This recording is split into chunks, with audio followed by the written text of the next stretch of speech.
Hi everyone, నా పేరు Nanda and welcome to my channel Nanda's journey. ఈ రోజు మనం శ్రీలంకలోని most beautiful hill station Nuwara ఏలియా సందర్శిద్దాం. ఎత్తైన పర్వతాలు, జలపాతాలు, టీ తోటలతో చాలా బాగుంటుంది. ఈ ప్రదేశంలోనే రామాయణ కాలం నాటి చాలా చారిత్రక ప్రదేశాలు ఉన్నాయి. రావణాసురుడు సీతామాతను 11 నెలలు లంకలో బంధించిన అశోకవనం, హనుమంతుల వారు లంకని చేరి సీతాదేవికి రాముని ఉంగరం చూపించిన ప్రదేశం, సీతామాత అగ్ని ప్రవేశం చేసిన ప్రదేశం, ఇలా అందమైన పర్యాటక ప్రదేశాలతో పాటు శ్రీలంకలోని మోస్ట్ బ్యూటిఫుల్ ట్రైన్ జర్నీ మరియు రామాయణ కాలం నాటి చారిత్రక ప్రదేశాలతో చాలా అద్భుతంగా ఉంటుంది. రండి సందర్శిద్దాం. నేను శ్రీలంక సాంస్కృతిక రాజధాని క్యాండీ మరియు పిన్నావలే ఎలిఫెంట్ బాతింగ్ ఏరియా సందర్శించి నువారా ఏలియాకి వెళ్తున్నాను. ముందు రోజే ఈ రోజు ఉదయం 6:15 ఆటో కావాలని మాట్లాడుకున్నాను. పిన్నావలేకి సమీపంలో ఉన్న రైల్వే స్టేషన్ రాంబుక్కానా రైల్వే స్టేషన్. పిన్నావలే నుంచి రాంబుక్కానా రైల్వే స్టేషన్ 3.5 కిలోమీటర్లు ఉంటుంది. ఆటో వాళ్ళు 400 శ్రీలంకన్ రూపీస్ అడిగారు. మన కరెన్సీలో 115 రూపాయలు. మీరు కనుక క్యాండీలో స్టే చేసి డే ట్రిప్ లో పిన్నావలే ఎలిఫెంట్ బాతింగ్ ఏరియా కవర్ చేస్తే క్యాండీ నుంచి ట్రైన్ ఎక్కొచ్చు. ఇప్పుడు మనం వెళ్లే ట్రైన్ కూడా క్యాండీ మీదుగానే వెళ్తుంది. ఇదే రాంబుక్కానా రైల్వే స్టేషన్. చిన్న రైల్వే స్టేషన్, లొకేషన్ బ్యూటిఫుల్ గా ఉంది. మనం రైల్వే స్టేషన్ లోపలికి రాగానే టికెట్ కౌంటర్ ఉంది.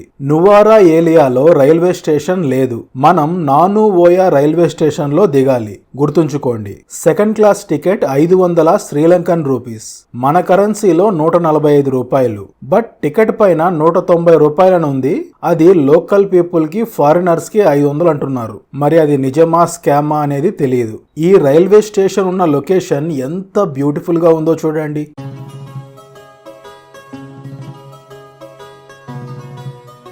మన ట్రైన్ 7:30కి ఉంది. 7:40కి ట్రైన్ వస్తుంది. 10 నిమిషాలే లేటు కదా అనుకుంటే మరో 30 నిమిషాలు ఈ స్టేషన్ లోనే ఆపేశారు. ట్రైన్ లోపల సిచ్యువేషన్ ఇలా ఉంది. నిలబడటానికి కూడా ఖాళీ లేదు. సో ముందే రిజర్వేషన్ చేసుకోవడం మంచిది. ఇక్కడ లోకల్ వాళ్ళని అడిగితే క్యాండీలో సీటు దొరకొచ్చని చెప్పారు. చూద్దాం. ట్రైన్ లో 2 గంటల ప్రయాణం చేశాక ట్రైన్ క్యాండీ చేరుకుంది. మొత్తానికి క్యాండీలో సీటు లభించింది. కాకపోతే విండో సీట్ దొరకలేదు. నా చుట్టూ పెద్ద వయసు వాళ్ళు ఉన్నారు. వాళ్ళకి ఇంగ్లీష్ రాదు. మనం ఇండియా అని తెలిసాక చాలా సంతోషంగా మాట్లాడారు. కాకపోతే వాళ్ళు మాట్లాడేది అర్థమవుతుంది, కానీ తిరిగి వాళ్ళతో మాట్లాడలేకపోయాను. క్యాండీ నుంచి ఎల్లా ట్రైన్ జర్నీ శ్రీలంకలో చాలా ఫేమస్. మోస్ట్ సీనిక్ ట్రైన్ జర్నీగా చెప్తారు. చెప్పాలంటే మన ఊటీ టాయ్ ట్రైన్ జర్నీ లాగా ఉంటుంది. వెళ్లే మార్గంలో బ్యూటిఫుల్ వ్యూస్, టీ తోటలు, జలపాతాలతో చాలా బాగుంటుంది. లెఫ్ట్ సైడ్ మనకి ఎక్కువగా జలపాతాలు కనిపిస్తాయి. రైట్ సైడ్ టీ తోటలు, బ్యూటిఫుల్ వ్యాలీ వ్యూ ఉంటుంది. మోస్ట్లీ రైట్ సైడ్ కూర్చోడానికి ప్రయత్నించండి. లెఫ్ట్ సైడ్ కూడా బాగుంటుంది, కాకపోతే రైట్ సైడ్ ఇంకా బాగుంటుంది. క్యాండీ నుంచి నానుఓయా ట్రైన్ జర్నీ 4.5 గంటలు పడుతుంది. కాకపోతే మీరు గుర్తుపెట్టుకోవాల్సింది ఏంటంటే ఈ ట్రైన్ రూట్ సింగిల్ ట్రాక్. మధ్య మధ్యలో చాలా వరకు ట్రైన్ క్రాసింగ్ కోసం ఆపేస్తారు. కరెక్ట్ టైం కి వెళ్తుందని గ్యారంటీ లేదు. ట్రైన్ జర్నీలో సగం దూరం ఫారెస్ట్ ఏరియాలో ప్రయాణిస్తున్న అనుభూతి కలుగుతుంది. సగం దూరం ప్రయాణించాక వట్టవల అనే రైల్వే స్టేషన్ నుంచి రైట్ సైడ్ వ్యూస్ చాలా చాలా అద్భుతంగా ఉన్నాయి. చుట్టూ వ్యాలీ వ్యూస్. ఆ కొండపైన మొత్తం టీ తోటలే. చాలా బాగుంది. ఇక్కడి నుంచి నువారా ఏలియా వరకు వ్యూస్ చాలా చాలా బాగుంటాయి. గుర్తుపెట్టుకోండి.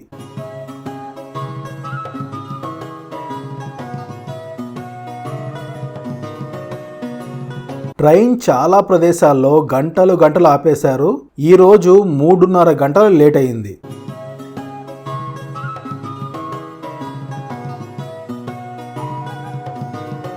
మనం నానుఓయా రైల్వే స్టేషన్ సమీపానికి చేరుకున్నాం. వ్యూస్ ఎంత బాగున్నాయో చూడండి.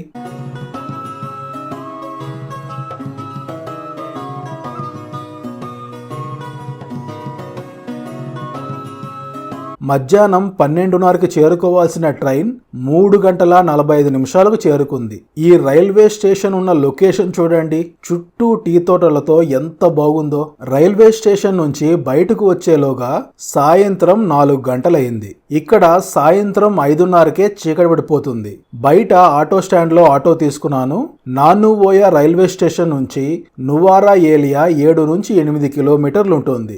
శ్రీలంకలో most beautiful and famous hill station Nuwara Eliya. దీని తరువాత ఎల్లా. నేను బుక్ చేసుకున్న హోటల్ కూడా ఇంచుమించుగా 7 కిలోమీటర్లు ఉంటుంది. ఆటో వాళ్ళు 1000 రూపాయలు ఛార్జ్ చేశారు. అంటే మన కరెన్సీలో ఇంచుమించుగా 300. వెళ్లే మార్గంలో వ్యూస్ ఎంత బాగున్నాయో చూడండి. అక్కడ మనకి దూరంగా కనిపిస్తున్నదే నానువోయా విలేజ్. మనం ట్రైన్ దిగిన ప్రదేశం అది. ఇదే నేను బుక్ చేసుకున్న హోమ్ స్టే, టూరింగ్స్ హాలిడే బంగ్లా. చుట్టూ ఉన్న లొకేషన్ ఎంత బ్యూటిఫుల్ గా ఉందో చూడండి. నువారా ఏలియాలో హోటల్ కాస్ట్ కొంచెం ఎక్కువగా ఉంటుంది. ఇక్కడ మొత్తం బ్యూటిఫుల్ లొకేషన్స్ లో రిసార్ట్స్ ఉంటాయి. ఒక రోజుకి 50,000 70,000 కూడా ఛార్జ్ చేసే రిసార్ట్స్ ఉన్నాయి. మనకి మంచి ప్రైస్ లో హోమ్ స్టేస్ లభిస్తాయి. ఈ రూమ్ నాకు 2,000 పడింది. కాకపోతే నువారా ఏలియాలో చాలా చలిగా ఉంది.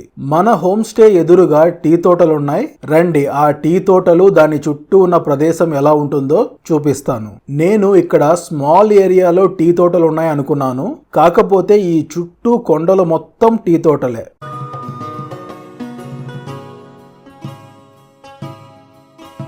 మన హోమ్ స్టే టీ తోటల మధ్యలో ఉంది. ఈ చుట్టూ ఉన్న వ్యూ ఎంత బాగుందో చూడండి. మన ట్రైన్ కరెక్ట్ టైంకి వచ్చి ఉంటే మధ్యాహ్నం సీతాదేవికి సంబంధించిన అన్ని ప్రదేశాలు కవర్ చేసేవాళ్ళం. 1 నైట్ ఇక్కడ స్టే చేస్తే సరిపోయేది. ప్లాన్ చేంజ్ అయింది కాబట్టి 2 నైట్స్ స్టే చేస్తున్నాను. సాయంత్రం సరదాగా కొంత సమయం ఈ టీ తోటల మధ్య గడిపాను. తరువాతి రోజు ఉదయం 7:30 అవుతుంది. వర్షం పడుతూ ఉంది. 8 గంటలకు మనం బయటికి వెళ్ళాలి. హోమ్ స్టేలోనే బ్రేక్ఫాస్ట్ చేశాను. ఇడియాపం, శ్రీలంకన్ లోకల్ బ్రేక్ఫాస్ట్. మన కేరళ, తమిళనాడులోని కొన్ని డిస్ట్రిక్ట్స్ లో కూడా దీన్నే బ్రేక్ఫాస్ట్ గా తీసుకుంటారు. ఎగ్ కర్రీ కోకోనట్ మిల్క్ తో చేశారు. కొబ్బరి చట్నీ డ్రైగా ఉంది. పుల్ల పుల్లంగా కారం కారంగా బాగుంది. Mostly Sri Lanka breakfast, Kerala breakfast similar గా ఉంటుంది. ఇడియాపం, ఆపం, పుట్టు బ్రేక్ఫాస్ట్ గా తీసుకుంటారు. బ్రేక్ఫాస్ట్ బాగుంది. ఇప్పుడు మనం కవర్ చేయబోయే ప్రదేశాలు సందర్శించడానికి ఆటో మాట్లాడుకున్నాను. రండి వెళ్దాం. ఈ రోజు మనం ఏమేమి కవర్ చేస్తామో చూడండి. ఆ ప్రదేశాలు కవర్ చేయడానికి ఆటో వాళ్ళు ఎంత ఛార్జ్ చేశారో చివర్లో చెప్తాను. ముందుగా మనం గ్రెగోరీ లేక్ సందర్శిద్దాం. ఇది నా హోటల్ కి సమీపంలోనే ఉంది. Just 1/2 kilometre. అలా కొంచెం ముందుకు రాగానే గ్రెగోరీ లేక్ వ్యూ పాయింట్ కనిపించింది. లేక్ వ్యూ ఎంత బాగుందో చూడండి. రండి ఇంకొంచెం ముందుకు వెళితే లేక్ దగ్గరకు చేరుకుంటాం.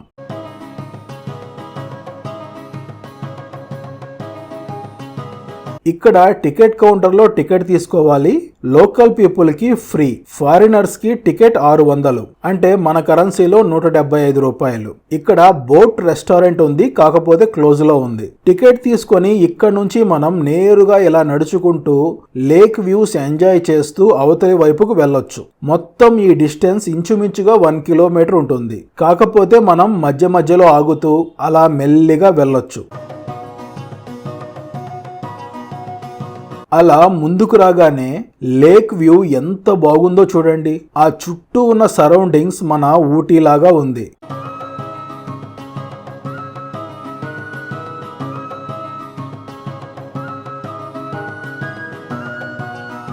ఇది ఒక ఆర్టిఫిషియల్ లేక్. 1873లో అప్పటి బ్రిటిష్ గవర్నర్ విలియం గ్రెగోరీ చుట్టూ ఉన్న పర్వతాలపై పడే వర్షపు నీటిని సేకరించడానికి ఈ లేక్ నిర్మించారు. అందుకే దీనిని గ్రెగోరీ లేక్ అని పిలుస్తారు. ఇది చాలా పెద్ద లేక్.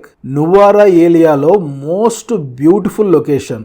మీకు ఈవినింగ్ టైం ఉంటే రిలాక్స్డ్ గా టైం స్పెండ్ చేయొచ్చు. అటువైపు బోటింగ్ కూడా ఉంది. రండి చూపిస్తాను. ఇంకా కొంచెం ముందుకు వెళ్ళగానే ఇక్కడ నుంచి వ్యూ ఇంకా బాగుంది. ఇక్కడ చాలా మంది ఫోటోషూట్స్ కూడా తీసుకుంటున్నారు.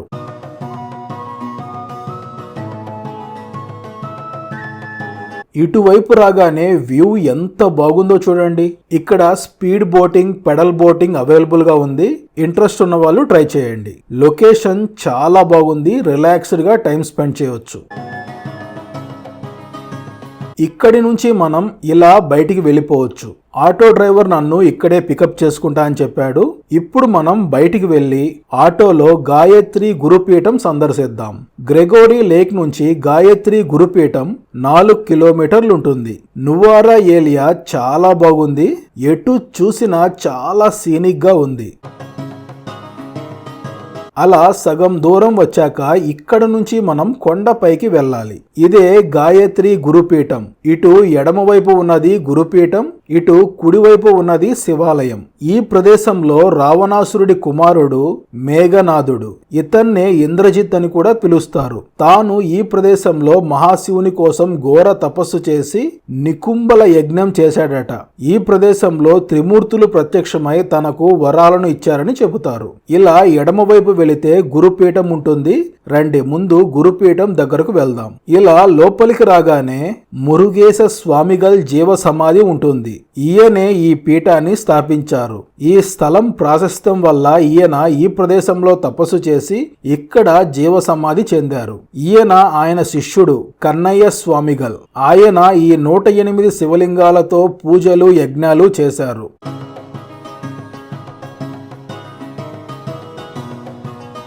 గురుపీఠం బయట లొకేషన్ ఎంత బ్యూటిఫుల్ గా ఉందో చూడండి. రండి ఇప్పుడు మనం లంకాధీశ్వరర్ ఆలయం సందర్శిద్దాం. ఇటువైపు నుంచి మనం మెట్లు దిగి కిందకి రాగానే ఇక్కడ కనిపించేది కొత్తగా నిర్మించిన ఆలయం. మీకు గురుపీఠంలో 108 శివలింగాలు చూపించాను కదా, ఆ శివలింగాలను ఇక్కడే ప్రతిష్ఠిస్తారట. వర్క్ పూర్తయిపోయింది, ఓన్లీ పెయింటింగ్స్ వేస్తున్నారు. ఇక్కడి నుంచి మనం ముందుకు వెళితే శివాలయం ఉంటుంది. ఇదే లంకాధీశ్వరర్ ఆలయం. లోపల వీడియో తీయకూడదు. మనం లోపలికి వెళ్ళగానే లంకాధీశ్వర శివలింగం ఉంటుంది. కుడివైపు ప్రధాన గాయత్రీ పీఠం, గాయత్రీదేవి ఆలయం ఉంటుంది. నా దర్శనం పూర్తయింది. ఈ శివాలయానికి కొంచెం ఎదురుగా విష్ణు దేవాలయం కూడా ఉంది, దర్శించుకోవచ్చు. రండి ఇప్పుడు మనం లంకలో హనుమంతుల వారు మొట్టమొదటిగా కాలు మోపిన ప్రదేశం రాంబోడా శ్రీ భక్త హనుమాన్ మందిర్ సందర్శిద్దాం. భక్త హనుమాన్ ఆలయం చాలా దూరంగా ఉంటుంది. గాయత్రి గురుపీఠం నుంచి ఇంచుమించుగా 32 కిలోమీటర్లు ఉంటుంది. నువారా ఏలియా నుంచి క్యాండీకి వెళ్లే మార్గంలో రాంబోడా భక్త హనుమాన్ ఆలయం ఉంటుంది. వెళ్లే మార్గంలో శ్రీలంకలోని పురాతన టీ ఫ్యాక్టరీ, రాంబోడా వాటర్ ఫాల్, అదేవిధంగా వెళ్లే మార్గంలో కొన్ని వ్యూ పాయింట్స్ సందర్శించుకుంటూ వెళ్తాం. ఇది నువారా ఏలియా టౌన్, స్మాల్ టౌన్. రండి ఇంకా ముందుకు వెళ్దాం. ఆ ఎదురుగా కొండపైన చిన్న గ్రామం కనిపిస్తుంది కదా, ఆ గ్రామం పేరు శాంతిపురం. ఇది శ్రీలంకలోనే అత్యంత ఎత్తైన ప్రదేశంలో ఉన్న గ్రామం. అది సముద్ర మట్టానికి 7339 అడుగుల ఎత్తులో ఉంది. రండి ఇంకా ముందుకు వెళ్దాం. ఇక్కడ చూడండి, ఫ్రెష్ గా పండించిన కూరగాయలు అమ్ముతున్నారు. ఇలా దారి మొత్తం చాలా కూరగాయల స్టాల్స్ ఉన్నాయి. అలా ముందుకు ప్రయాణిస్తూ ఉండగా ఒక బ్యూటిఫుల్ వ్యూ పాయింట్ కనిపించింది. టీ తోటలతో నిండిన ఈ వ్యాలీ వ్యూ ఎంత బాగుందో చూడండి.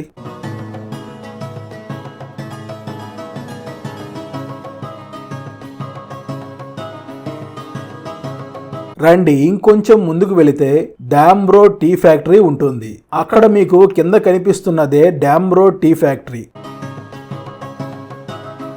ఇది శ్రీలంకలో one of the oldest tea plantation and tea factory. ఇక్కడ ఒక చిన్న జలపాతం ప్రవహిస్తూ ఉంది. 1824లో బ్రిటిష్ వాళ్ళు చైనా నుంచి టీ మొక్కలను శ్రీలంక తీసుకువచ్చారు. మీకు క్యాండీ వీడియోలో రాయల్ బొటానికల్ గార్డెన్ చూపించాను కదా, అక్కడ ముందుగా టీ మొక్కలను నాటి పరీక్షించారు. 20 సంవత్సరాల తర్వాత శ్రీలంకలో కమర్షియల్ టీ ప్లాంటేషన్ మొదలైంది. ఇది ఒరిజినల్ గా మ్యాక్వుడ్ టీ ఎస్టేట్ డాంబ్రో వాళ్ళు పర్చేస్ చేశారు.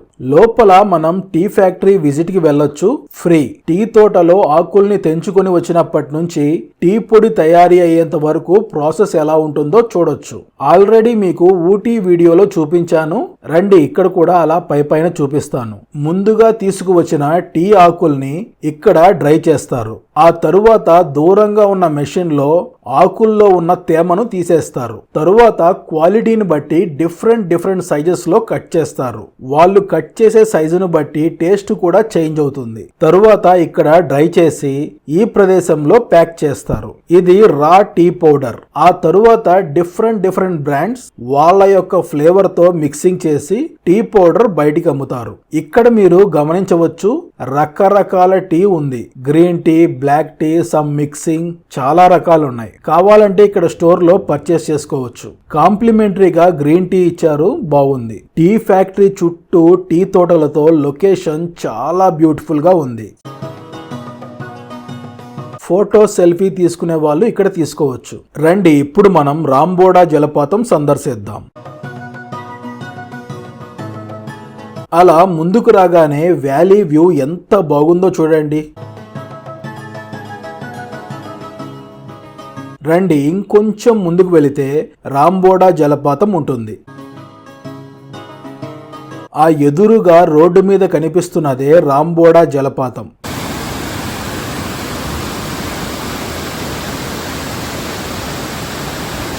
ఇది కేవలం ఎంట్రన్స్ మాత్రమే. మనం జలపాతం దగ్గరికి వెళ్ళాలంటే కొండెక్కాలి. ఇంచుమించుగా 700 మెట్లు ఎక్కాల్సి ఉంటుంది. ఇక్కడ మనం టికెట్ తీసుకొని అలాగే మెట్లెక్కుతూ పైకి వెళ్ళాలి. రండి మెట్లెక్కి పైకి వెళ్దాం. అలా కొంచెం లోపలికి రాగానే టికెట్ కౌంటర్ ఉంది. టికెట్ 200, మన కరెన్సీలో 59 రూపాయలు. ఇంచుమించుగా 700 మెట్లు ఎక్కాలి. అది కూడా నిటారుగా ఎక్కాలి. ముందే డిసైడ్ చేసుకోండి వెళ్ళగలమా లేదా అని. అలా కొంచెం ముందుకు రాగానే కుడివైపు పెద్ద బండ కనిపిస్తుంది. దాని పైకి వెళ్ళగానే వాటర్ ఫాల్ వ్యూ ఎంత బాగుందో చూడండి. ఇక్కడికి రమ్మని నేను చెప్పను, అది మీ ఓన్ రిస్క్. వ్యూ మాత్రం చాలా బాగుంది. ఇక ఇక్కడ నుంచి ఇలా మెట్లెక్కుతూ పైకి వెళ్ళడమే. అలా వెళ్లే దారిలో ఇలాంటి వాటర్ ఫాల్ వ్యూస్ కనిపిస్తూ ఉంటాయి. రండి ఇంకా పైకి వెళ్దాం. ఇక్కడ చూడండి, మన మెట్ల వెంబడే నీరు ప్రవహిస్తూ ఉంది. అలా మధ్యలో కొంత సమయం రెస్ట్ తీసుకుంటూ పైకి వచ్చాను. ఇక్కడ నుంచి మనం కొన్ని మెట్లు కిందకి దిగి వెళ్ళాలి. ఆ ఎదురుగా కనిపిస్తున్నదే రాంబోడా జలపాతం. రండి దగ్గరకు వెళ్దాం. ఆ లొకేషన్ చూసారా ఎంత బ్యూటిఫుల్ గా ఉందో. ఎదురుగా ఎత్తైన జలపాతం, మళ్ళీ ఇటు ఎడమవైపు మరో జలపాతం.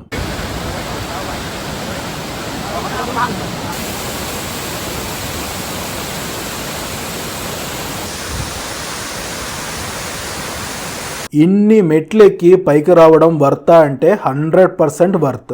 మీరు వీడియోలో చూసేదానికంటే రియల్ గా చాలా బాగుంది. బ్యూటిఫుల్ లొకేషన్ లో ఈ అందమైన జలపాతం దగ్గర కొంత సమయం రిలాక్స్డ్ గా గడిపాను. రండి ఇప్పుడు మనం తిరిగి మెట్లు దిగుతూ కిందకి వెళ్దాం. పైకి వెళ్లి జలపాతం దగ్గర కొంత సమయం గడిపి తిరిగి రావడానికి 1 గంట సమయం పట్టింది. టైం అనేది మీరు జలపాతం దగ్గర ఎంత టైం స్పెండ్ చేస్తారో అనే దాన్ని బట్టి ఉంటుంది. రండి ఇప్పుడు మనం శ్రీ భక్త హనుమాన్ ఆలయం సందర్శిద్దాం. జలపాతం నుంచి భక్త హనుమాన్ టెంపుల్ 5 కిలోమీటర్లు ఉంటుంది. వెళ్లే మార్గంలో పెద్ద టన్నెల్ ఉంది. అలా కొంచెం ముందుకు రాగానే ఎడమవైపు జలపాతంతో కూడిన బ్యూటిఫుల్ వ్యూ కనిపించింది.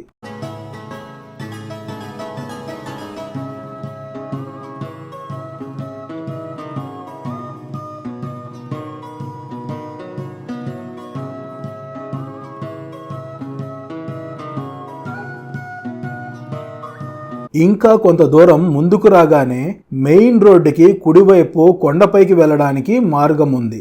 ఈ మార్గంలో మనం కొండపైకి వెళ్ళాలి. ఇది ఆలయం యొక్క పార్కింగ్ ఏరియా. ఇక్కడ నుంచి మనం కొంచెం ముందుకు నడుచుకుంటూ వెళ్ళాలి. ఈ ప్రదేశాన్ని చాలా నీట్ గా ప్రొఫెషనల్ గా మెయింటైన్ చేస్తున్నారు. అలా కొంచెం ముందుకు నడుచుకుని రాగానే కొండపైన భక్త హనుమాన్ ఆలయం ఉంటుంది.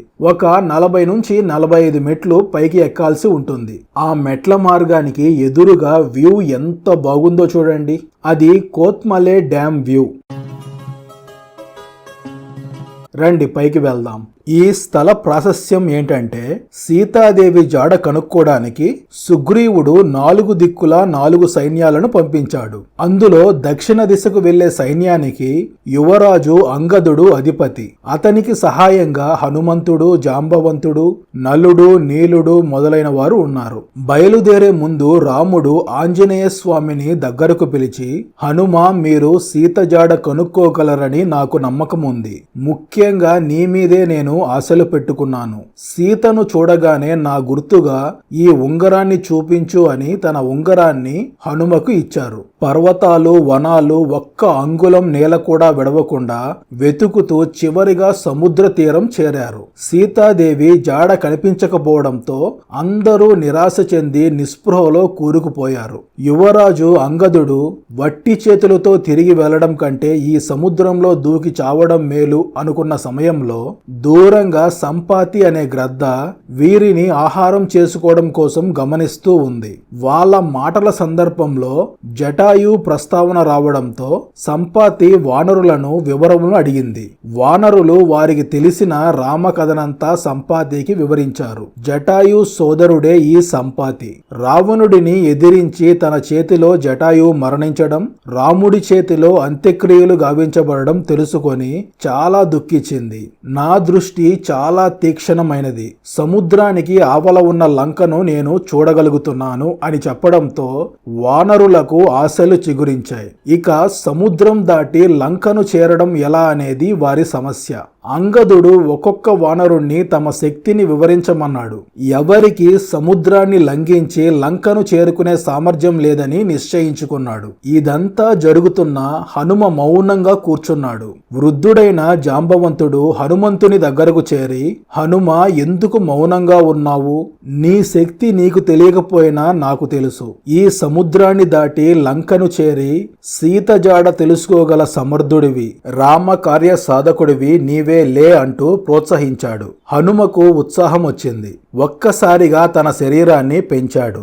జయ జయ శ్రీరామ అని సింహనాదం చేసి సముద్రం మీదికి ఎగిరాడు. అలా ఎగిరిన హనుమంతుడు లంకలో మొట్టమొదటిగా కాలు మోపిన ప్రదేశం ఇది. అలా లంకను చేరే సమయంలో మధ్యలో చాలా అవరోధాలను ఎదుర్కొన్నారు. అవన్నీ నేను వివరించటం లేదు. ప్రస్తుతం ఉన్న ఈ ఆలయాన్ని చిన్మయ మిషన్ వాళ్ళు నిర్మించారు. ఈ ప్రదేశం మొత్తాన్ని వాళ్ళే మెయింటైన్ చేస్తున్నారు. ఆలయం లోపల పెద్ద హనుమంతుని విగ్రహం ఉంటుంది. లోపల వీడియో తీయకూడదు, దూరం నుంచి తీస్తున్నాను, దర్శించుకోండి. నా దర్శనం పూర్తయింది. మెట్లు దిగి కిందకి వచ్చి ఇలా ఎడమవైపు కొంచెం ముందుకు వెళితే రెస్టారెంట్ ఉంది. ఇక్కడ మన భోజనం లభిస్తుంది. రండి, ఎలా ఉంటుందో చూపిస్తాను. ఇదే రెస్టారెంట్. Buffet system. మీల్స్ 1540 రూపాయలు, అంటే మన కరెన్సీలో 450 రూపాయలు. రైస్ శ్రీలంక రైసే ఉంది, మన రైస్ కాదు. చపాతి, సాంబార్, పొట్లకాయ పప్పు, ఆకుకూర తాలింపు. ఫుడ్ ఓకే, పర్వాలేదు. మన ఫుడ్ తినొచ్చని ఎగ్జైట్ అయ్యాను, కానీ అంత లేదు. రెస్టారెంట్ ముందు వ్యూ చూడండి ఎంత బాగుందో. రండి, ఇప్పుడు మనం తిరిగి నువారా ఏలియా చేరుకుందాం. రావణుడు సీతాదేవిని బంధించిన అశోకవనం, హనుమంతుల వారు సీతాదేవిని కలిసిన ప్రదేశం సీతా ఏలియా, సీతాదేవి అగ్ని ప్రవేశం చేసిన ప్రదేశం, ఇవన్నీ నువారా ఏలియాకి అవతల వైపు ఉంటాయి. ఇప్పుడు మనం తిరిగి నువారా ఏలియా చేరుకోవాలి. ఒక 35 కిలోమీటర్లు ఉంటుంది.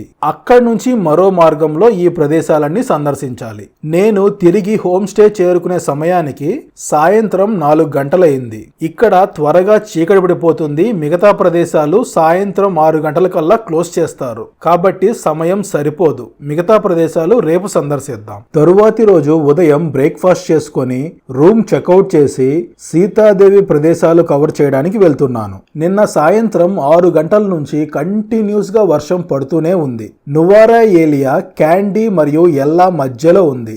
నిన్న మనం నువారా ఏలియా నుంచి క్యాండీ వెళ్లే రూట్ లో ఉన్న ప్రదేశాలు కవర్ చేశాం. ఈ రోజు మనం నువారా ఏలియా నుంచి ఎల్లా వెళ్లే రూట్ లో ఉన్న ప్రదేశాలు కవర్ చేద్దాం. నిన్న మనం చూసాం కదా గ్రెగోరీ లేక్. దీన్నే నువారా ఏలియా లేక్ అని కూడా పిలుస్తారు. ఇవన్నీ టీ తోటలు. ఇవి కూరగాయల తోటలు. ఈ మార్గంలో ముందుగా మనం సీతా ఎల్లా సందర్శిద్దాం. నువారా ఏలియా టౌన్ నుంచి ఒక 5 కిలోమీటర్లు ఉంటుంది. ఇదే సీతా ఎల్ల. హనుమంతుల వారు సీతాదేవిని కలుసుకొని రాముని ఉంగరం గుర్తుగా చూపించిన ప్రదేశం. ఈ ఆలయం వెనుక చిన్న జలపాతం ఉంది.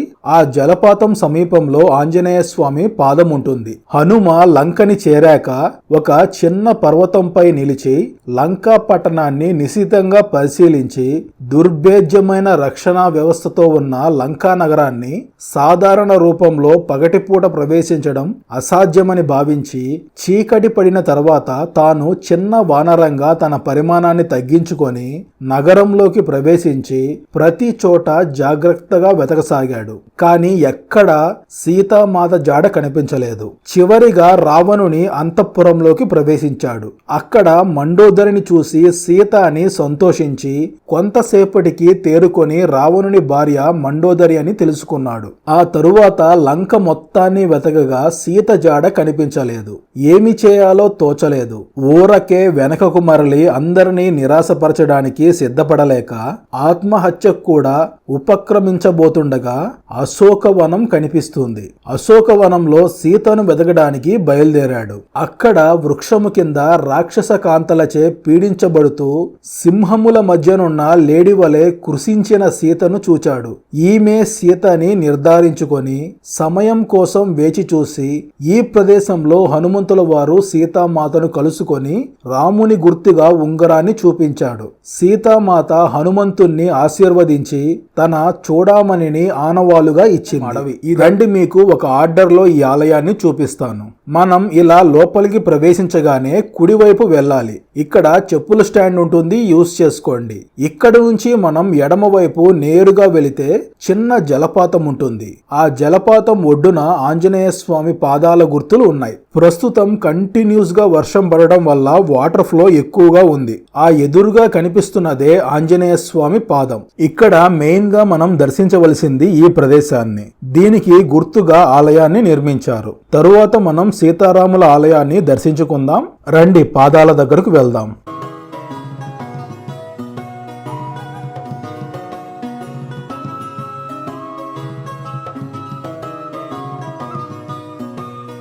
హనుమంతుల వారు ఒక్కసారిగా ఈ ప్రదేశంలో దూకడం వల్ల ఈ పాదం గుర్తు పడిందని చెబుతారు. ఈ ప్రదేశంలోనే హనుమంతుల వారు సీతాదేవిని కలిశారు. రండి సీతారాముల ఆలయాన్ని దర్శించుకుందాం. ఇక్కడ మనం టికెట్ తీసుకోవాలి. టికెట్ 100 రూపాయలు, అంటే మన కరెన్సీలో 30 రూపాయలు. ఆలయం లోపల వీడియో తీయకూడదు, ఇలా ఉంది. లోపల గోడలపై రామాయణాన్ని చిత్రాలతో షార్ట్గా వివరించారు. రండి ఇప్పుడు మనం అశోకవనం సందర్శిద్దాం. అశోకవనాన్ని ప్రస్తుతం బొటానికల్ గార్డెన్ గా మార్చారు. దాని పేరు హగ్గల బొటానికల్ గార్డెన్. సీతాదేవి ఆలయం నుంచి హగ్గల బొటానికల్ గార్డెన్ 3 కిలోమీటర్లు ఉంటుంది. ఇదే హగ్గల బొటానికల్ గార్డెన్. వర్షం అయితే ఆగకుండా పడుతూనే ఉంది. లోపలికి రాగానే టికెట్ కౌంటర్ ఉంది. ఎంట్రీ టికెట్ 3520 శ్రీలంకన్ రూపీస్, మన కరెన్సీలో ఇంచుమించుగా 1000 రూపాయలు. శ్రీలంకలో అన్ని బొటానికల్ గార్డెన్స్ లో ప్రైజ్ ఇలాగే ఉంది. మరి ఎందుకింత ప్రైజ్ ఉందో తెలియదు. ఇది చాలా పెద్ద బొటానికల్ గార్డెన్. మొత్తం తిరిగి చూడటానికి వెహికల్లో 1.5 గంట సమయం పడుతుంది. కాకపోతే ప్రస్తుతం వెహికల్స్ లేవు. వెహికల్ కోసం 1.5 గంట వెయిట్ చేయాలి. మనం నార్మల్ గా వెళ్ళాలి అంటే వర్షం పడుతూ ఉంది. ఇక్కడ వీళ్ళ పర్మిషన్ తీసుకొని లోపలికి వచ్చాను. అశోకవనంలో సీతాదేవిని బంధించి ఉన్న ప్రదేశం ఇదేనని చెబుతారు. రాక్షస కాంతల రక్షణలో సీతాదేవిని బంధించి ఉన్న ప్రదేశం. రండి ఇప్పుడు మనం సీతాదేవి అగ్ని ప్రవేశం చేసిన ప్రదేశాన్ని సందర్శిద్దాం. సీతాదేవి అగ్ని ప్రవేశం చేసిన ప్రదేశంలో బౌద్ధ ఆలయం ఉంది. దాని పేరు దివురంపోల రాజమహావిహారాయ. హగ్గల బొటానికల్ గార్డెన్ నుంచి దివురంపోల రాజమహావిహారాయ 13 కిలోమీటర్లు ఉంటుంది. రావణుడు సీతామాతను ఈ అశోకవనంలోనే బంధించడానికి కారణం రావణాసురుడు తనకు నచ్చిన మహిళలను చెరపట్టడం, బలవంతం చేస్తున్న సమయంలో ఒకసారి బ్రహ్మ మరియు నలకుబేరుడు రావణాసురుణ్ణి శపించారు. వారికి ఇష్టం లేకుండా ఏ మహిళను బలవంతం చేయకూడదు అనే అనే శాపాన్ని రావణాసురుడికి ఇచ్చారు. దీనితో లంకలో అత్యంత చల్లని ప్రదేశం, ఎక్కువగా వర్షాలు పడే ప్రదేశం ప్రస్తుతం నువారా ఏలియా అని పిలిచే ఈ ప్రదేశం చలికి తట్టుకోలేక తన అంతఃపురానికి వస్తుందనే ఉద్దేశంతో ఈ ప్రదేశంలో ఉంచాడట. ఇదే దివురంపోల రాజమహావిహారాయ. ఎంట్రన్స్ లో మనం టికెట్ తీసుకోవాలి. 500 శ్రీలంకన్ రూపీస్ లేదా 150 మన ఇండియన్ కరెన్సీ. మన ఇండియన్ కరెన్సీ ఇచ్చినా తీసుకుంటున్నారు. ఇక్కడ ఎంట్రన్స్ లో బోర్డు ఉంది చూడండి. సీతాదేవి అగ్ని ప్రవేశ ఏన్షియంట్ టెంపుల్. రండి లోపలికి వెళ్దాం. లోపలికి రాగానే బెంగళూరు నుంచి వచ్చిన పెద్ద గ్రూప్ ఉంది. అందులో మన ఫాలోవర్స్ కూడా ఉన్నారు. అంటే బెంగళూరులో సెటిల్ అయిన మన తెలుగు వాళ్ళు. మనం లోపలికి రాగానే ఎదురుగా ఉన్నది బౌద్ధాలయం. లోపల శిల్పాలు, పెయింటింగ్స్ తో చాలా అద్భుతంగా ఉంది. ఆలయాన్ని దర్శించుకొని కుడివైపు వెళ్లి ఇలా లోపలికి వెళితే రామాయణం మరియు బౌద్ధానికి సంబంధించిన పెయింటింగ్స్ ఉన్నాయి. ఇది రావణాసురుడి శిల్పం యొక్క ఫోటో. ఈ ఒరిజినల్ శిల్పం లండన్ మ్యూజియంలో ఉందట. చాలా పురాతనమైన శిల్పం అని చెబుతున్నారు. ఆలయం దర్శించుకొని బయటికి వస్తే బౌద్ధ స్తూపం ఉంది. ఇక్కడి నుంచి ఇంకా ముందుకు వెళితే ఈ ప్రదేశం కనిపిస్తుంది. ఈ ప్రదేశంలోనే సీతాదేవి అగ్ని పరీక్ష ఎదుర్కొన్నదని చెబుతున్నారు.